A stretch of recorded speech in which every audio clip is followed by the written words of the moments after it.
Hello everyone, welcome to star IQ. उम्मीद है कि आप बहुत अच्छे होंगे। आज है 14 जनवरी और 14 जनवरी 2021 के नेशनल और इंटरनेशनल करंट अफेयर इस वीडियो में हम लोग पढ़ेंगे। वैसे आज ही के दिन मनाया जाता है क्या? एक तो मकर संक्रांति का त्योहार मनाया जाता है और इसे दक्षिण भारत में पोंगल भी कहा जाता है। आप सभी को मेरी तरफ से, स्टार आईक्यू परिवार की तरफ से wish you very happy Makar Sankranti. आप सदैव मुस्कुराते हंसते रहें, सदैव आपके परिवार में खुशियां बरकरार रहे। और 14 जनवरी को ही भूतपूर्व आर्मी दिवस भी मनाया जाता है, यानी कि एक्स आर्मी डे सेलिब्रेट किया जाता है 14 जनवरी को ही। तो ये बात आप साथ के साथ याद रख लीजिएगा। चलिए बढ़ते हैं आगे और आज का पहला क्वेश्चन होगा कि अमेरिकी राष्ट्रपति डोनाल्ड ट्रंप ने हाल ही में किस शहर में आपातकाल घोषित किया है? तो इस शहर का नाम है वॉशिंगटन डीसी, यानी कि सी ऑप्शन सही है। यही अमेरिका की राजधानी भी है।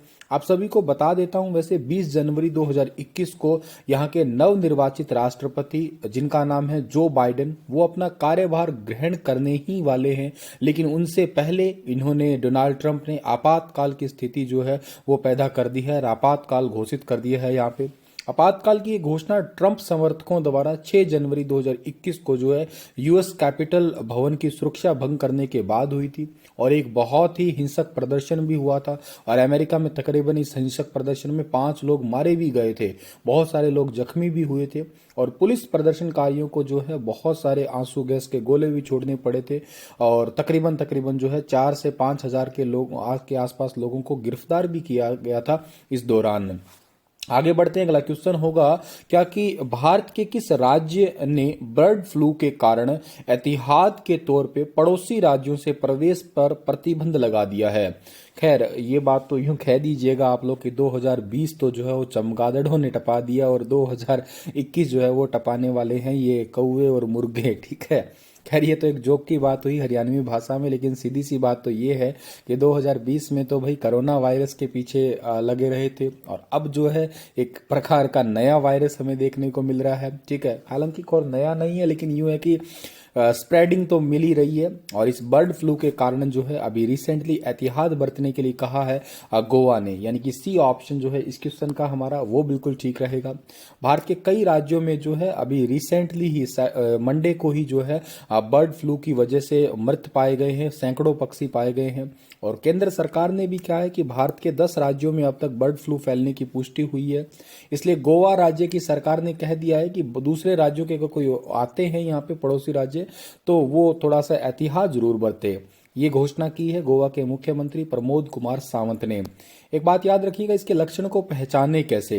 देखो, इसके लक्षण होते हैं धीरे धीरे बुखार, नाक से खून निकलना, लगातार कफ बनना, नाक बहना, सिर में दर्द होना, गले में सूजन या खराश टाइप से जो हमारी मसल्स होती है उनमें पेन होना, उल्टी या दस्त होना, पेट के निचले हिस्से में दर्द रहना, सांस लेने में दिक्कत होना या इन्फेक्शन सा दिखना और आँख आना, लाल लाल सी हो जाती है ना आंखें। ठीक है, ये बर्ड फ्लू के लक्षण है। ठीक है, हमेशा मास्क पहन के रखें, ये सबसे जरूरी है, कोरोना के टाइम पे भी और इस टाइम पे भी यकीनन आपके लिए बहुत जरूरी होगा। ये गोवा की राजधानी पणजी है, गोवा के मुख्यमंत्री प्रमोद कुमार सावंत है और भगत सिंह कोश्यारी जो है गोवा के राज्यपाल है। अगला क्वेश्चन हमारा क्या रहेगा? छोटा सा ही राज्य है, आपको मैप में बहुत ही छोटा सा एरिया दिख रहा होगा। ये ट्रंप के महाभियोग पर अमेरिकी जो हाउस ऑफ डेमोक्रेट्स में वोटिंग कब होगी?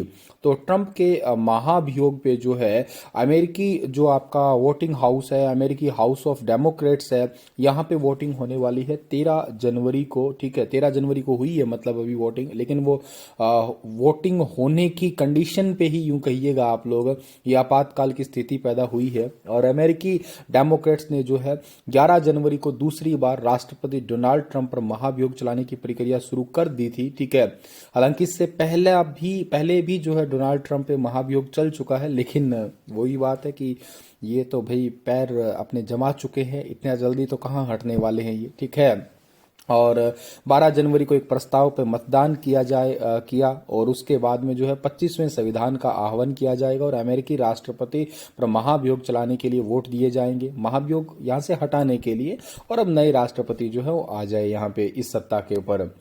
आगे बढ़ते हैं हम लोग। तो अब तक कितनी अमेरिकी राष्ट्रपति महाभियोगों के माध्यम से अपने पद से हटा दिए गए हैं। हालांकि क्वेश्चन थोड़ा स्टैटिक का है लेकिन करंट में चल रहा है, तो आप लोग ऐसे क्वेश्चनों को थोड़ा अटैच ही रखिएगा अपने साथ। देखिएगा कितने राष्ट्रपति को अपने पद से हटा दिए गए हैं, तो हटाया अभी तक किसी को ही नहीं गया है, तो डी ऑप्शन सही रहेगा इसका हमारा। ठीक है, अब तक अमेरिका के 3 राष्ट्रपतियों पे वैसे महाभियोग का सामना करना पड़ा था, जिनमें से एक तो थे एंड्रयू जॉनसन, एक थे बिल क्लिंटन और एक है डोनाल्ड ट्रंप, लेकिन हटाया किसी को ही नहीं गया। ये बात थोड़ी इंपॉर्टेंट है, याद रखना आप लोग। अमेरिकी राष्ट्रपति को पद से हटाने के लिए तकरीबन 100 मेंबर्स के सीनेट में 2/3 बहुमत होने की आवश्यकता होती है, लेकिन अमेरिका के 243 साल का इतिहास जो है ना, यहाँ पे किसी भी राष्ट्रपति पे अभी तक महाभियोग का पद नहीं, मतलब महाभियोग के पद से कोई हटा नहीं है अभी तक। ठीक है, तो खैर ये इंपॉर्टेंट बात है। ये आपसे मेरा सवाल है, कमेंट में लिख के बताइए, क्या इंडिया में कोई महाभियोग पद से कोई राष्ट्रपति या कोई प्रधानमंत्री हटा है क्या? अगर हटा है तो उन व्यक्ति विशेष का नाम भी आप लोग कमेंट सेक्शन में जरूर दीजिएगा मुझे। ठीक है, चलिए थोड़ा आगे बढ़ते हैं हम लोग। और एक बात और है कि इस ट्रंप के मामले में कम से कम 20 रिपब्लिकन को जो है अमेरिकी राष्ट्रपति के खिलाफ मतदान में डेमोक्रेट्स के साथ में शामिल होना होगा, और अभी किसी भी रिपब्लिकन सदस्य ने ऐसा जो है सिंबल नहीं दिया है या संकेत सिग्नल नहीं दिया है इनको हटाने वाली कंडीशंस में। यार ये बहुत ही मतलब यूं कहिएगा अमेरिकी इतिहास में एक गड़बड़ होने वाली कंडीशन जा रही है। केंद्रीय मंत्री नितिन गडकरी ने हाल ही में किसके गोबर से बना खादी प्राकृतिक पेंट लॉन्च किया है?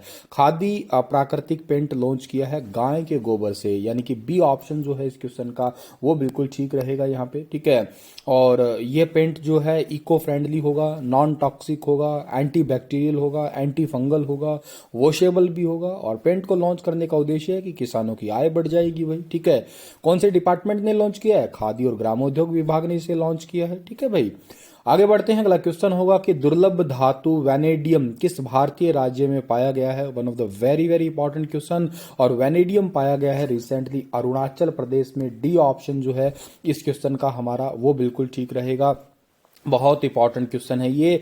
जो भारतीय भूवैज्ञानिक सर्वेक्षण है, जिसको हम लोग जियोलॉजिकल सर्वे ऑफ इंडिया कहते हैं, इन्होंने ही अभी रिसेंटली अरुणाचल प्रदेश के पापुम पारे जिले के अंदर जो है अभी रिसेंटली वहां की चट्टाने हैं, कार्बन लेस फाइटाइट चट्टाने हैं, वहां पे वैनेडियम का एक संभावित भंडार जो है वो पाया है। अरुणाचल प्रदेश में वैनेडियम के लिए बहुत ही उत्पादक का यूं कहिएगा आप उत्पादक या निर्मातक राज्य बन जाएगा, और इससे अरुणाचल प्रदेश की वैल्यू आप समझिएगा बहुत तेज हो जाएगी।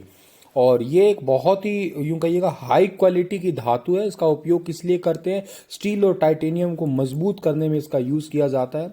वैसे वैनेडियम बता देता हूं, दुनिया में चाइना में बहुत है, इसके अलावा अफ्रीका और रशिया में भी है। ठीक है, और के अलावा भारत में वैनेडियम का कुल अनुमानित भंडार जो है तकरीबन ऐसा माना जा रहा है कि 24.63 मिलियन टन है। ठीक है, अरुणाचल प्रदेश की बात करो ना, तो अरुणाचल प्रदेश की राजधानी क्या है भाई? ईटानगर है। पेमा खांडू मुख्यमंत्री है, और यहाँ की पॉपुलेशन 12.6 है, और गायल जो है वो यहाँ का ऑफिशियल एनिमल है।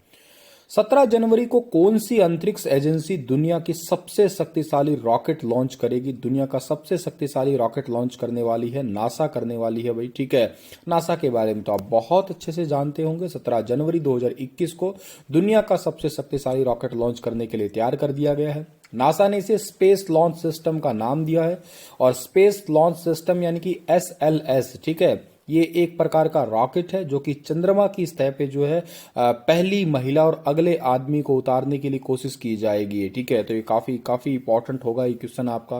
के साथ में जो है यहाँ पे आपका चांद मिशन के बाद में जो है मंगल पर भी मानव भेजने के लिए भी ये मिशन स्टार्ट किया जाएगा। नासा जो है 1958 में इसकी स्थापना हुई थी। वॉशिंगटन DC में इसका हेडक्वार्टर है, और नेशनल एरोनॉटिकल स्पेस एजेंसी इसका फुल फॉर्म है। वन प्लैनेट समिट इस वर्ष कब आयोजित किया गया था? वन प्लैनेट समिट जो है इस बार आयोजित किया गया है 11 जनवरी को। बी ऑप्शन जो है इस क्वेश्चन का हमारा वो बिल्कुल ठीक रहेगा। 11 जनवरी 2021 को आयोजित किया गया है ये शिखर सम्मेलन।